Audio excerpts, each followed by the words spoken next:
Comprendre et utiliser Internet et les réseaux sociaux, ça s'apprend et c'est aussi un enjeu démocratique. C'est notre grand angle aujourd'hui.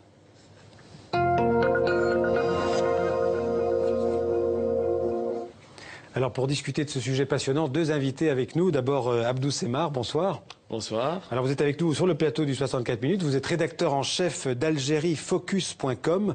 Vous êtes journaliste mais aussi cyber-citoyen, comme vous vous présentez vous-même, algérien, engagé. Vous vous battez pour la liberté d'expression, en particulier sur Internet, mais pas seulement.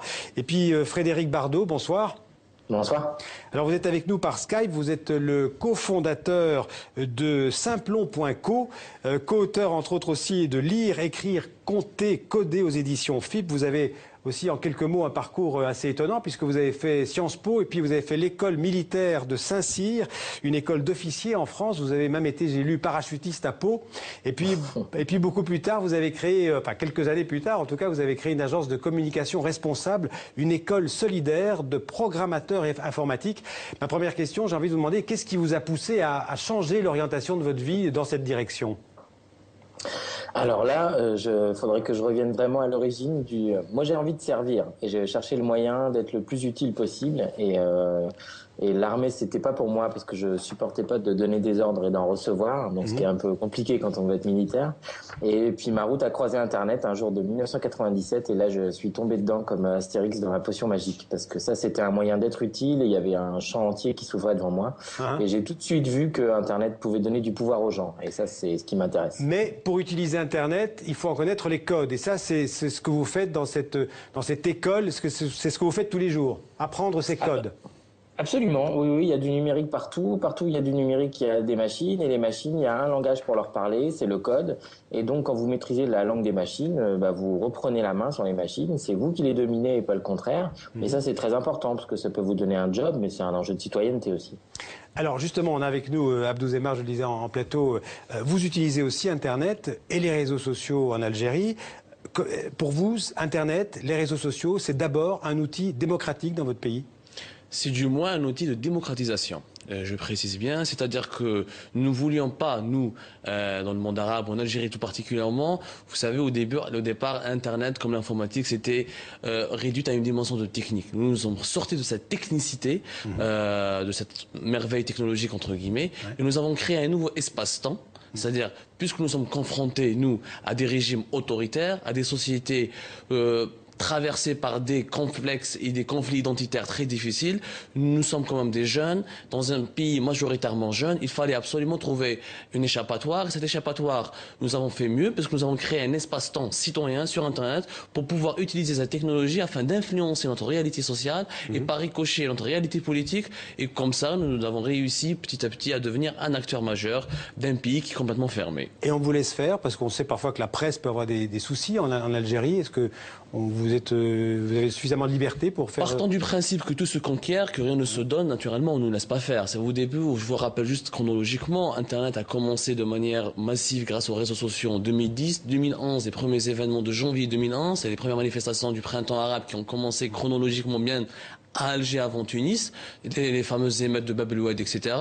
Nous, face à la couverture médiatique, au discours médiatique dominant qui ne nous arrangeait pas, parce qu'on a réduit ces événements-là à des émeutes d'huile et de pain, nous avons utilisé les réseaux sociaux et les nouvelles technologies pour donner une image, pour donner la parole à ces émeutiers qui sortaient dans la rue, pour savoir pourquoi ils disaient ça et pourquoi ils faisaient ça. Et nous sommes devenus rapidement sur les réseaux sociaux une sorte d'agence de presse. Et tout a commencé à partir de là. Donc, depuis ces 3 dernières années, nous avons réellement profité parce que le régime algérien a tout contrôlé. Il n'a pas eu encore l'intelligence ni peut-être l'opportunité de contrôler Internet parce qu'il était dans le souci d'avoir une certaine légitimité au niveau international. Nous avons utilisé l'outil Internet pour imposer une citoyenneté numérique dans l'espoir d'agrandir au grand maximum nos espaces de liberté. Et aujourd'hui, là, malgré tous les clichés qu'on a sur l'Algérie, il y a des espaces de liberté. Et la jeunesse algérienne, elle connaît les codes de l'Internet, elle sait utiliser Internet. Nous avons en Algérie l'une des écoles supérieures informatiques les plus importante en Afrique du Nord et du monde arabe, s'appelle l'ISI. Nous faisons partie des top 40 pays où on a le plus grand nombre de Facebookers. vous savez, quand vous êtes confronté à la contrainte, que vous êtes confronté à l'interdit, que vous êtes continuellement confronté à la répression, et nous sommes une jeunesse qui est sortie d'une guerre civile, donc on avait cet instinct de survie. L'instinct de survie fait naître en vous une sorte de génie. Ouais. Donc ce génie de la jeunesse algérienne, elle est là, on le voit sur YouTube, sur Facebook, sur Twitter, y compris au niveau du hacking, etc. Il ne se passe pas un jour sans qu'on puisse contrecarrer la campagne du régime par un travail sur Internet qui se fait chaque jour. Donc effectivement, il y a une jeunesse très ingénieuse qui est active et qui fait tout le boulot. Frédéric Bardot, ça s'apprend d'aller sur Internet, d'utiliser Internet au mieux?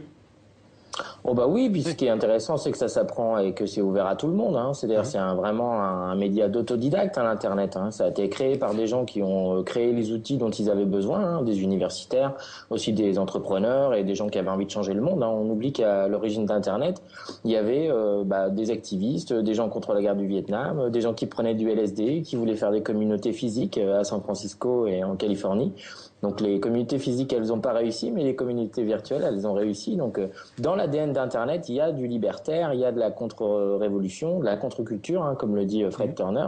Et donc à partir du moment où c'est un réseau qui reste ouvert, Ted Turner, il me semble que c'est Fred Turner. Ouais. À ce moment-là, tant que c'est ouvert et tant que la censure n'empêche pas les gens de faire des choses, tout est possible. Donc en Algérie, effectivement, il y a un espace de liberté. Tant qu'il reste connecté, il y a un espace de liberté. Et dans le parcours que vous avez rappelé, vous avez oublié mon premier livre qui portait sur Anonymous, et donc sur ces pirates informatiques qui, dès les débuts de Wikileaks et des printemps arabes, ont manifesté à leur manière et essayé en Tunisie, en Algérie, en Syrie, en Égypte et un peu partout de se mêler à cette jeunesse-là qui s'exprimait sur Facebook. Eux s'exprimaient différemment, ils le faisaient en piratant des sites, mais c'est la même chose. Hein.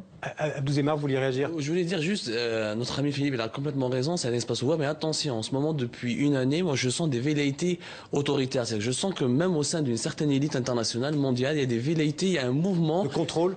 Pas de contrôle, c'est-à-dire on essaie de fantasmer sur le danger d'Internet. Il y a tout un mouvement intellectuel qui est porté par des grands penseurs qui veulent nous faire croire qu'absolument Internet, il faut le contrôler, il faut les verrouiller. D'ailleurs, je suis en ce moment, j'ai profité de ma présence en France, où j'ai appris à mon grand étonnement, il y a le 26 décembre, le 27 décembre, une loi sur la programmation militaire qui est sortie ici en France, pays des droits de l'homme, où les hébergeurs, les gens les éditeurs des sites web ne peuvent plus rien faire lorsque des services, des cellules de lutte antiterroriste ou des gendarmes sont autorisés dès maintenant à aller prendre les données numériques des citoyens sans passer par l'autorisation d'un juge. Donc c'est ouvert, mais attention, ça risque de ne pas le rester longtemps tant qu'il y a des lobbies internationaux qui veulent absolument nous fermer cet espace. Frédéric Bardot, au nom de la lutte contre le terrorisme, on peut menacer la liberté sur Internet, même en France?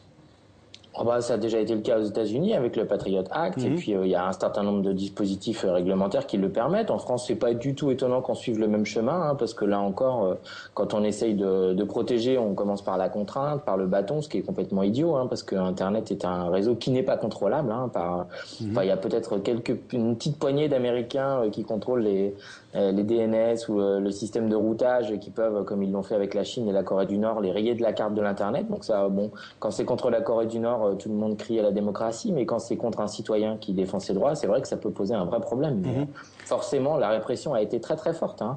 Dans le livre qu'on a écrit sur Anonymous avec Nicolas Danet, vraiment, on a décrit cette période d'apogée où il y avait un piratage par jour, mais après, il y a eu une répression sans précédent. Hein, et que Wikileaks ou Bradley Manning ou le suicide d'Aaron Swartz, ça a été redoutable et complètement international et coordonné. Abdou Zemar, en Algérie, il y a un débat sur cette citoyenneté numérique d'Internet. C'est quelque chose qui... Il y a un grand débat. Vous savez, les autorités algériennes adorent importer tout. Lorsqu'il s'agit d'un matériel, lorsqu'il s'agit d'innover en termes de répression, donc on importe. Donc les autorités algériennes, ils ont tout fait pour empêcher que le taux de pénétration d'Internet se développe. La 3G a été lancée en Algérie. On en est où en Algérie? Alors on était qu'à 16% de taux de pénétration, ce qui est très faible par rapport à un pays très jeune. Aujourd'hui, grâce au lancement de la 3G, il a été augmenté jusqu'à 24%. Donc nous, déjà, le fait de vulgariser Internet, c'est déjà difficile. Nous, on est dans un pays de bricolage. Il faut savoir que derrière chaque abonnement Internet, il est utilisé par 10, voire 100. Tous les cybercafés, par exemple, en Algérie, il faut savoir, les cybercafés en Algérie sont pour ouvrir un cybercafé, il faut un agrément et on est classé dans la même catégorie qu'une boîte de nuit. Donc c'est très difficile. Mais malgré tout cela, les autorités algériennes, qu'est-ce qu'ils ont fait pour essayer de verrouiller? Ils nous parlent de cybercriminalité. Déjà, Internet n'est pas très bien développé. On voit bien comment les cybercriminels vont émerger. Donc ils sont partis voir naturellement l'expertise française qui s'avère très importante lorsqu'il s'agit de réprimer. Ils nous ont ramené quelques juges français pour comment établir un outil répressif sur Internet. Mais au sein de la jeunesse algérienne, ça fait rigoler, ça fait rire. Nous, peut-être ce qui nous a sauvés, c'est le décalage de nos autorités, vu que nos dirigeants sont eux-mêmes très très peu connectés, ils savent pas de quoi il s'agit. Donc malheureusement, ils n'ont pas suffisamment de génie pour nous empêcher de nous exprimer encore. Frédéric Bardot, quand vous